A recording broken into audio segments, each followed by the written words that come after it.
उन दोस्त ममालिक को जाकर कर्ज़े लेने के लिए उनके दरख्वास्तें दी और उन दोस्त ममालिक ने हमें मायूस नहीं किया।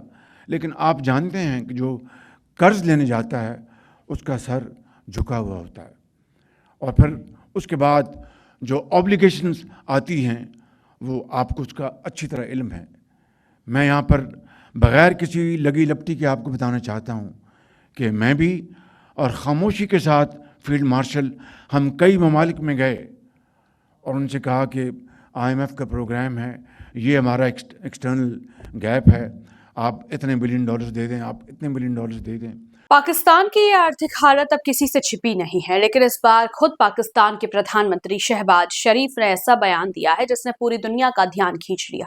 इस्लामाबाद में पाकिस्तान के टॉप एक्सपोर्टर्स को संबोधित करते हुए शहबाज शरीफ ने खुले मंच से स्वीकार किया कि देश की बदहाल अर्थव्यवस्था के चलते उन्हें और फील्ड मार्शल आसिम मुनीर को दोस्त देशों के सामने भीख मांगनी पड़ी। शहबाज शरीफ ने कहा कि वित्तीय संकट इतना गहरा था कि IMF कार्यक्रम को बचाने और बाहरी कर्जों के अंतर को भरने के लिए उन्हें बार बार विदेशी दौरों पर जाना पड़ा।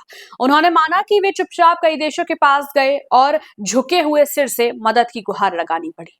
प्रधानमंत्री ने भावुक लहजे में कहा, मैं आपको कैसे बताऊं कि हमने किन किन दोस्त मुल्कों के दरवाजे खटखटाए। जिसने कर्ज मांगा उसका सिर हमेशा झुका रहता है। शहबाज शरीफ ने यह भी कबूला कि कर्ज लेने की शर्तें कई बार बेहद अनुचित होती हैं, लेकिन मजबूरी में पाकिस्तान को अपनी प्रतिष्ठा और आत्मसम्मान से समझौता करना पड़ा। उन्होंने साफ कहा कि जब कोई देश आर्थिक मदद मांगता है तो उसे कर्ज देने वालों की कठोर शर्तें माननी ही पड़ती हैं, चाहे उनका बोझ कितना ही भारी क्यों ना हो।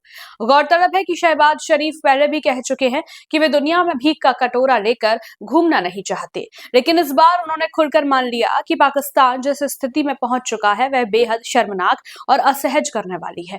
आज हालात यह है कि पाकिस्तान IMF और विश्व बैंक के साथ साथ चीन और सऊदी अरब का भी भारी कर्जदार है। दिसंबर 2025 तक पाकिस्तान का कुल विदेशी कर्ज करीब 52.366 बिलियन अमेरिकी डॉलर तक पहुंच चुका है। अब सवाल यही है, क्या पाकिस्तान इस कर्ज के दलदल से निकल पाएगा या हाथ फैलाने की मजबूरी यूं ही बनी रहेगी।